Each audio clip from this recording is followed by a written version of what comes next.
Hey, thanks for joining us this week. For this video, we're going to use a new format for question and answer. We've taken some questions this week from users and our audience, and we're going to be answering some of those questions. We couldn't get to everything. There were some questions that were just too general and probably require their own video format or just a whole larger explanation, like which tax deeds redeem the fastest and which tax liens have the best return. There are so many rules and unique differences between the different markets that I wouldn't try to answer that in just a few minutes.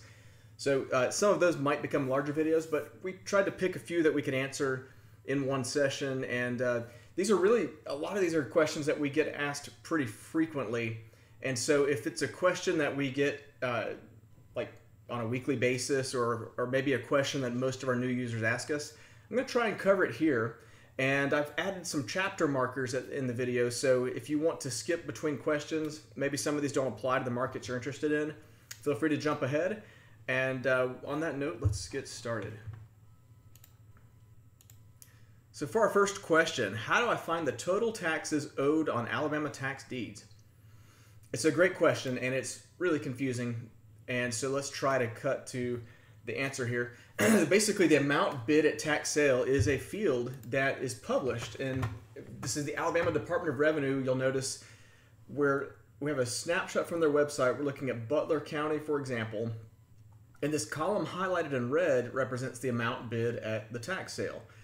So as that value is published by the Department of Revenue, that value is only the amount that was due at the original tax sale. You'll notice this other column, year sold, there have been years that have passed since the sale where basically taxes have continued to accrue. So when you want to know if you're going to put in an application to the state and request a price quote, if you want to calculate in advance roughly what that price quote would be, there's a couple ways we can show you how to do that. And the first way, it's not perfect. This is definitely an estimate. I like to call it a floor or a minimum, but you can at least calculate what that minimum amount of taxes would probably be. So first of all, you need to know what the delinquent year is, because that's when the taxes were first delinquent, and that's the first year of unpaid taxes. So we take the year sold column here in this table, and we say just go 1 year before that, because the year of the sale is the year after it was delinquent. Now in Parcel Fair, I know we showed the delinquent year too, so this is just kind of for math reasons. The year sold is going to be the year after it was first delinquent. Now, if we take the current tax year now and subtract the delinquent year, that gives us the number of years of taxes owed. And just for rough numbers, we can multiply that times the amount bid at the first tax sale, which is usually the first year's taxes, and get to a rough number. So in this case, we're looking at this one that had $87.68 owed at the sale, and it was from 2011. So we're going to say 12 years at $87.68, and frankly, I'm going to go ahead and say it's probably 13 years, because you should count the current year as well, since the taxes at this point of the year are already due. And so it's give or take, depending on what time of year maybe, but we're looking at least $1,000 in taxes owed. Okay. And again, we need to probably add some padding to that, because, we call this the floor because we also have to consider interest applied each year, plus the taxes on most properties go up year over year. I'll show you some examples where they didn't, but I think we can expect a price quote to come in above $1,000. And now the good news is you don't always have to do this math on the properties. Some of the counties, and in particular the largest counties in Alabama, they provide a payoff worksheet with a calculated total amount of taxes owed. Okay, so we're going to jump over to Parcel Fair and start up here. Let me back up and show you that this is the Department of Revenue website. This is one place where you can view the tax transcripts, is what they call them. There was $87 due. The tax year was 2011, and this is the same parcel we were looking at. You can also view it in this search table here for Butler County. This is the other place on the Alabama Department of Revenue website. But we're going to talk about viewing it in Parcel Fair. So I've got a search here. This is just Jefferson Bessemer County. people forget about this half of the county. Jefferson is split into two, so instead of Birmingham today, we're going to look at Bessemer, this lower half. And I've out of all these 2,800 properties, I've selected one for us to just use as our example, okay? It's a 2013 tax deed, which means the delinquent year was 2012, as we just mentioned, okay? We know that the taxes in that first year were $1297.58, but if we look on this right side here, under the satellite to the research links, there's a ton of links for the county here. And one of them is a payoff worksheet, which is extremely hard to find if you go to the county's website. But we're going to go ahead and view that. And so, remember, this property, we said it went, the sale was 2013. It was delinquent in 2012. And I would even say in 2012, it looks like they were charging maybe even up to 2 years taxes. That first year was high. So this is a case where the amount would actually go down because it was high that first year. In fact, you can even see the fair market value dropped drastically between 2012 and 2013, which, so actually in hindsight, that's probably why the taxes went down. In fact, that's exactly why.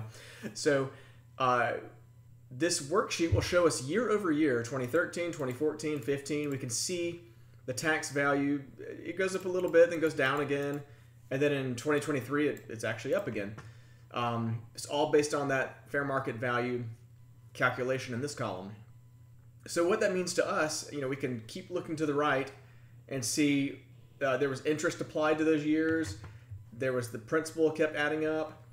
And at the end of the day, we see here, and at the very top, we can see in 3 different places, the amount to pay that the county would require is $16,637.15. So if you apply for this property with the Alabama Department of Revenue, so in Parcel Fair, if you click this green link right here, the purchase option to go to the Alabama application, and if you go to that application and fill it out and eventually get a price quote, I can tell you it's going to be at least this much. I say at least because they're also going to prorate the days beyond this, and there could be even some other fees that are found, maybe fire dues, weed abatement fees, all kinds of different little small fees that may add up that the state finds to put into your price quote.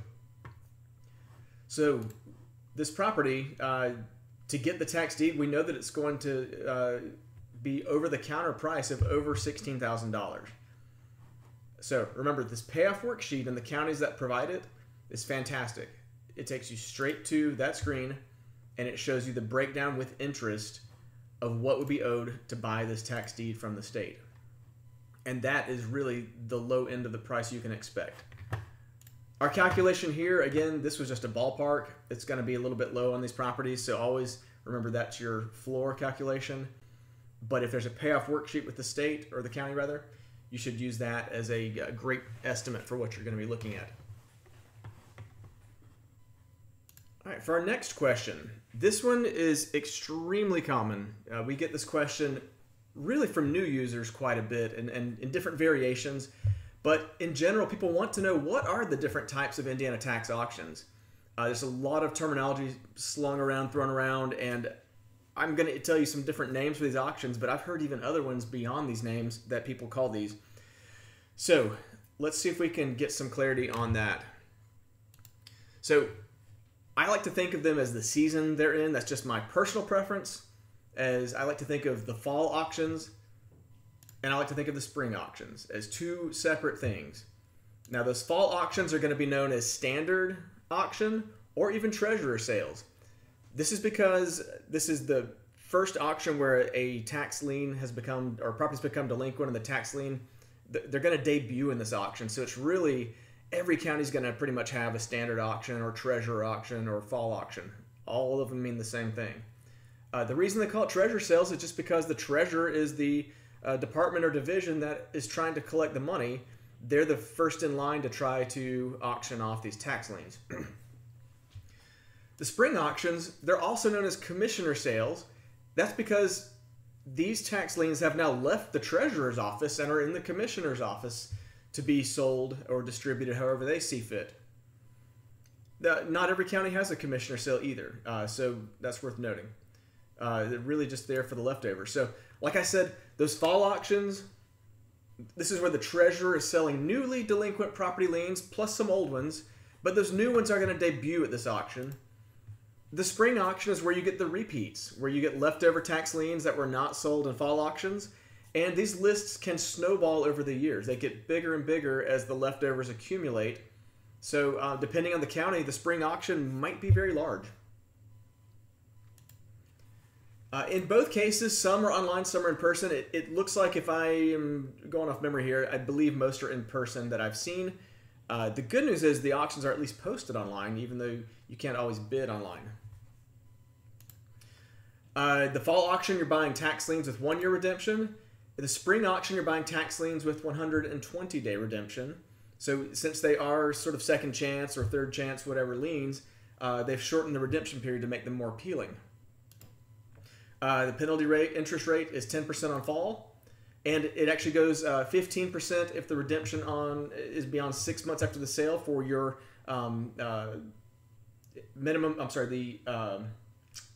opening bid, and the penalty interest rate on spring auctions is 10%.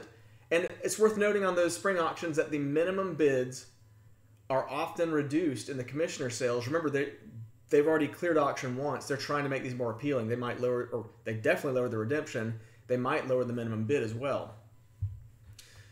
So those are the two main types of auctions. But before I show you the auction calendar, you should know about two other kinds. A few counties conduct tax deed auctions.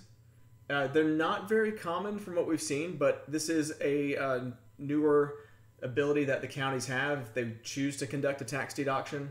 I'm sure there are hoops to jump through, and some of the counties do this, but we've not seen very many.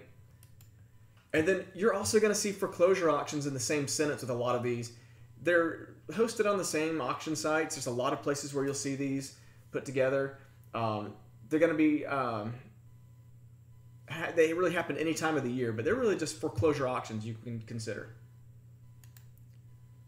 So I'm going to borrow this little graphic that I've used before to explain some of this, but you go tax delinquent, the lists are published July 1st, so that's when the year begins for newly debuting tax liens, and they're going to show up August through November in those fall auctions. So it sounds funny, but a tax lien starts in the fall, not the spring. You're going to be seeing them for the first time in the fall treasurer's sales.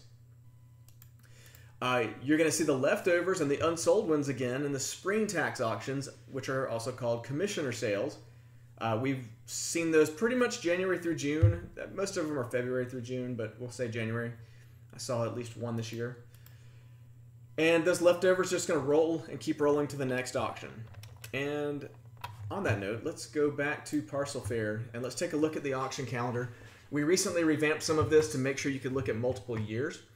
So we're checking out Indiana. We're looking at all the auctions. Let's limit it down to tax auctions only, which takes the list down greatly.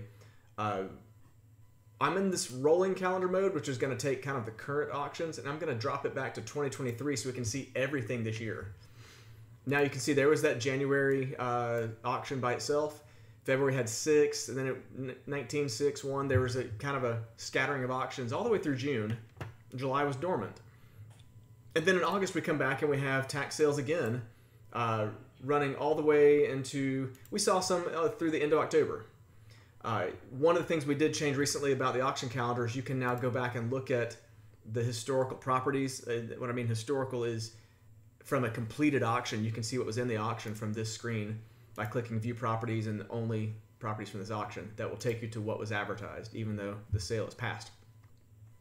So that's how you would research auctions in the past. If you want to see auctions in the future, you would just either do the rolling calendar mode or look in the next year, 2024.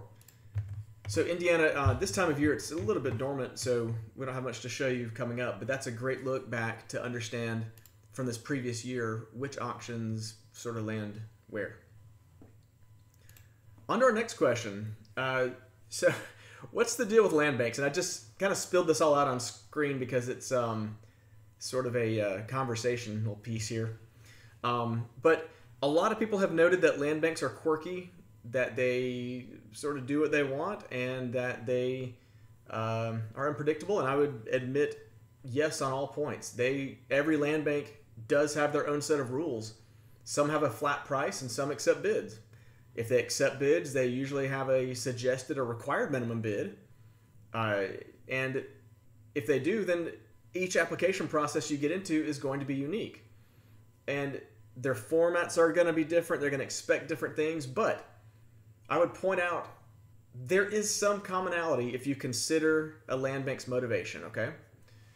And when we're talking about land banks, I kind of lump any municipal or city special buyers program, anything where it's like a last chance property. You're buying something that is so far tax delinquent or so far beyond other delinquencies that basically they're just selling you the property outright. There are even some states that use land banks as their only mode of over-the-counter sales once something is cleared auction. So it can serve as your over-the-counter process in some states. And in a lot of states, it's just kind of an extra way to buy when there's enough forgotten leftover properties. So on that note, what are the land bank's motivations? Well, ultimately, you're seeing maybe the state and county have done everything they can to move a property, and so now it's up to the city in a lot of these cases to clean up blight from the abandoned properties. It's also important for them to recover future tax revenue. I would point out that based on their pricing, they're not necessarily trying to recover past tax revenue, because many of these programs, they will take a loss on the sale price where they're not even making enough money to cover the back taxes. They typically are going to devote those funds first to getting you the quit claim on the property, the warranty deed, or somehow cleaning up that title for you to make it something marketable. So again, they're not necessarily considering future tax revenue.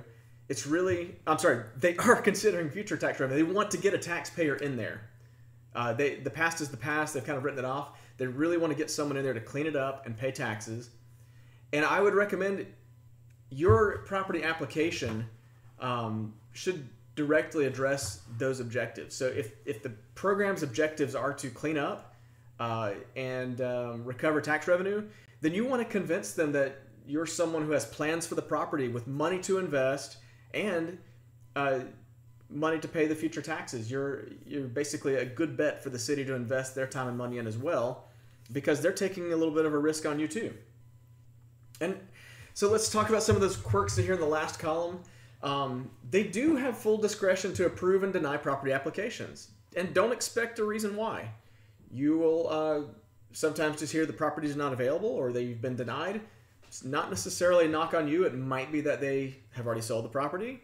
Maybe they're slow updating their list and you applied to a property that was already in the application process for someone else. It could also be that they just had a better bid from somebody else.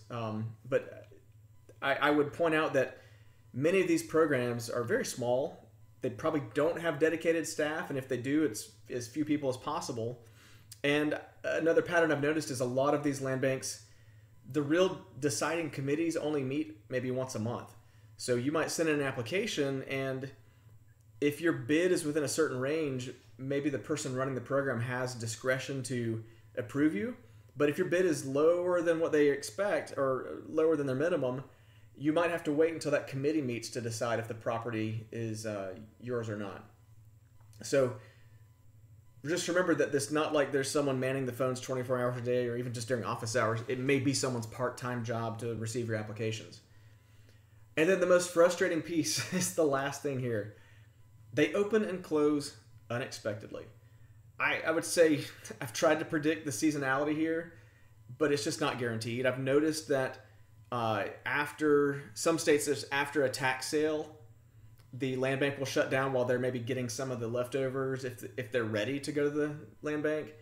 I've also noticed some of them shut down just in general around December to January. They may also shut down just because they're behind on applications. They can't catch up. Or there could be an entirely unexplainable reason, like the guy running the program is too busy or he quit, or maybe there's somebody who is doing this in their spare time and they're on vacation for a month or something. They might just close unexpectedly for a couple months and there's no reason given. So I'm going to make a longer video about this at some point because there's so much interest and so many questions about land banks. But let's start off. I will show you. This is what you would see for a land bank municipal level program called, and this is Mobile's Neighborhood Renewal Program. This is what a land bank looks like that is open and accepting business. Now I'm going to show you a land bank that is closed and not accepting business. It's exactly the same page. And I know that's kind of corny, but the reason is they're advertising properties, they're advertising the application, before and after photos, a link to the available properties.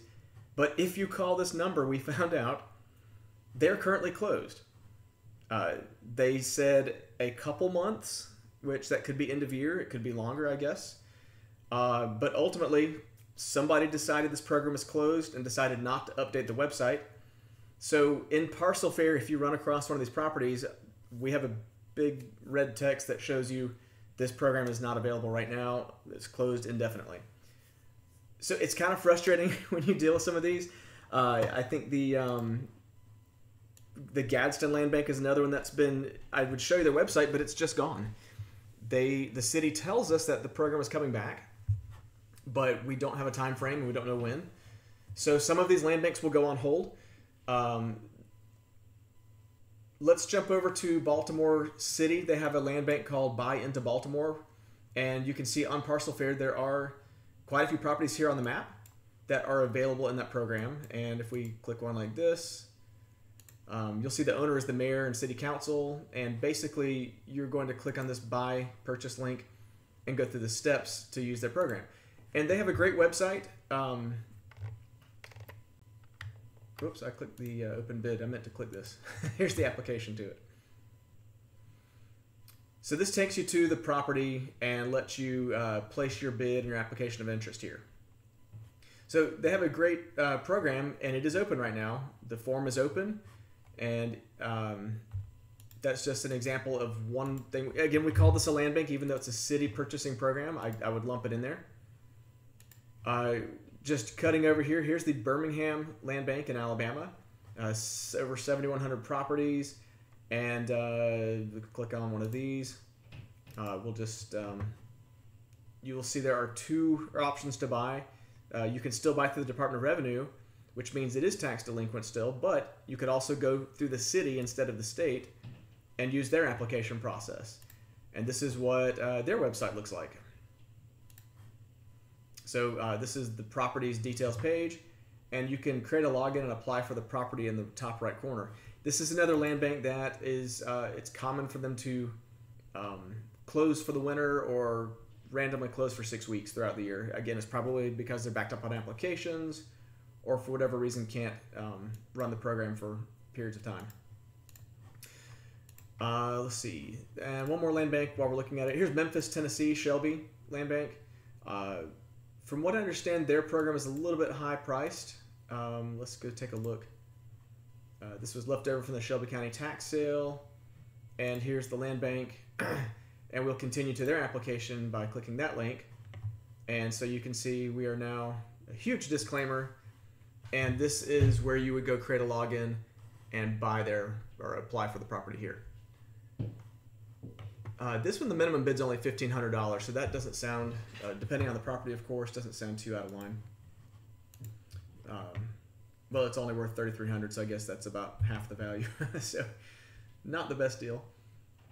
So, yeah, we're going to come back and talk about land banks again one day in long form, but that addresses kind of what's the deal with land banks, why they don't act like a lot of other government purchasing programs. They're just a little bit off, a little bit different.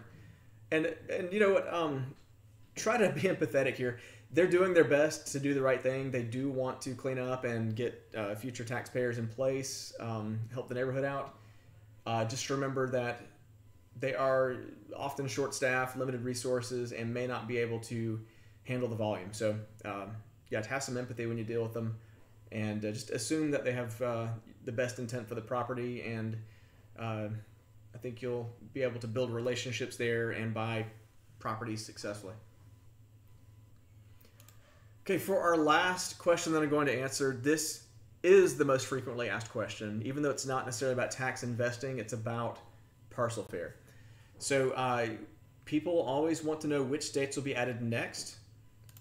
Let's start with the states we already have. There are 15 in play. Some of these are seasonal, so you don't see like Utah this time of year very active.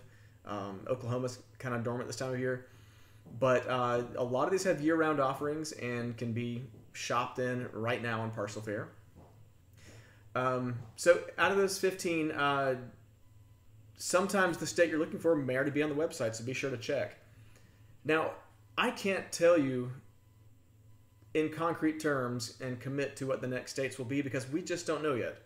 However, and by the way, my researchers would absolutely kill me if I committed to the next 5 states. So I'm going to answer this question creatively in the form of a word cloud. And I'm not going to commit to these states, but let's just say some of the ones in bigger text, maybe the ones that we're more serious about, maybe the ones that we're closer to finishing or putting more resources into. The smaller ones are on the periphery. Maybe we don't have as much traction on those.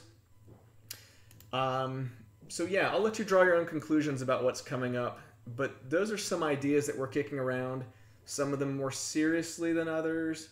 And some of them we already have an excellent start in and plan to hit them at the end of 23 and into 2024. You should see some of this. I really hope this question and answer, this particular slide, I hope it ages well. If we're sitting here a year from now and somebody points out that we chose different states, I guess it's just going to be egg on my face. So, but I do want to answer this question as best I can. If you have a state that you have a compelling reason why we should put it on the site, maybe it's just your favorite, give us a shout. Tell me about it. I'd love to hear why you think it's a good state, why it belongs in Parcel Fair, and maybe we'll talk about your experience there. But for now, this is where our thinking is sort of headed, and hopefully that puts some of this question to bed for the people asking it. All right, so that brings us to the end. I do appreciate you watching this video. If you like this format, then you should go click the like button in YouTube so we'll know that this is something you want to see more of. You can also ask questions to be in the next session, which is not scheduled yet. But send us those questions. Let us know what you think about this. And if you want to keep track of these videos, including our tax investing news, which we'll have another one out a week from now, be sure you subscribe to our channel so you get those notifications. That way you won't miss anything that we put out there. I hope you have a great week. Thanks again.